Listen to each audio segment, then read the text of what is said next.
أستاذة شيماء أهلا بيكي. أستاذة شروق أهلا بيكي. اتنين آخرين من عضوات التدريب الجميل.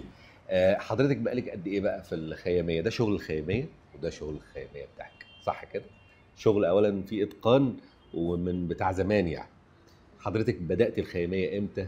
وليه اخترت الخيامية وأنت مش من الخيامية بقى؟ مش لا. من الصناعية القدام اللي في الخيامية؟ لا مش متوارثة ولا حاجة بالنسبة لي.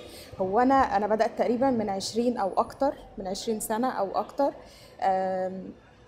هي جت بالصدفة البحتة بالنسبة لي، كان الموضوع صدفة بحتة، لأن شفت يعني أنا شفت حاجات شبه كده في التلفزيون، كان برنامج حاجة كده يعني، وبعدين لقيت حد من أصدقائي بيبدأ يتعلم، فحبيت الحكاية يعني، حبيت أتعلم منه. أنا ما دخلتش كورس ولا أي حاجة، فحبيت أتعلم منه، ولقيت الأمور بالنسبة لي يعني حبيتها جدا. يعني لقيت الحكايه بقى عماله واحده واحده كده، الموضوع بيمشي. يعني انت حبيتي الاول حاجه يمكن ما تعرفيش ان دي اسمها الخياميه؟ لا ما كنتش اعرف، بس حبيتي ده.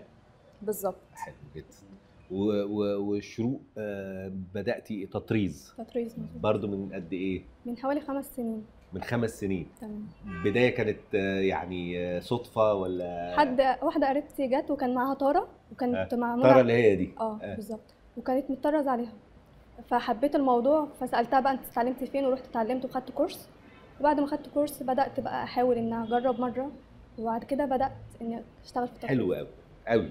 وحضرتك ست بيت ولا بتشتغلي في حاجه يعني؟ ده شغلك الاساسي، وشروق ده شغلك دلوقتي الاساسي. جميل جدا. طيب انا الاول اسمع شهاده استاذه مهناز في انتوا قعدتوا تشتغلوا مع بعض قد ايه؟ 3 شهور و12 ورشه بالظبط. شيماء عجبني قوي شغلها، يعني العينات اللي بعتتها لي عينات دقيقه، وهي بصراحه فيها من يعني حاجه عجبتني كمان، انها ما بتخافش تخلط الخامات، ودي حاجه ما بتخافش تخلط الخامات بالظبط. فعندها جرأة وعندها طريقة تفكير مختلفة خارج الصندوق. جميل. فده عجبني قوي. هي بس عايزة شوية شجاعة، انها تبقى حاسة ان ده فعلا هيحطها هي شخصيا خارج الصندوق، وان ده فن حلو. بالظبط. دي شهادة كبيرة اهي، يعني محتاجة بس شجاعة.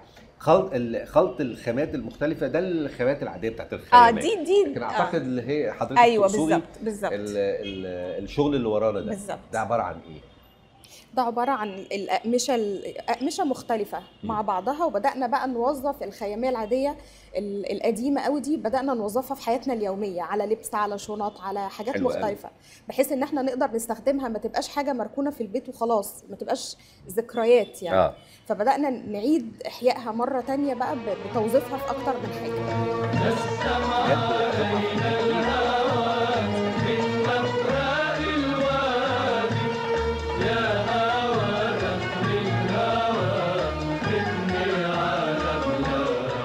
وأكيد محتاجين مبادرات كتيرة علشان نتقابل كلنا في بداية رحلة جديدة جميلة ممتعة، نوصل بيها لمساحة مختلفة من إنتاج الحرف اليدوية. الشطار بيتعلموا ويتطوروا ولازم يستمروا. حلوة البدايات، دايما حلوة البدايات لإحياء الحرف اليدوية اللي مرتبطة بتراثنا وبأصالتنا. والأحلى النهايات السعيدة اللي بتحقق بيها نجاح بعد نجاح بعد نجاح، ونفتح بيها باب رزق جديد.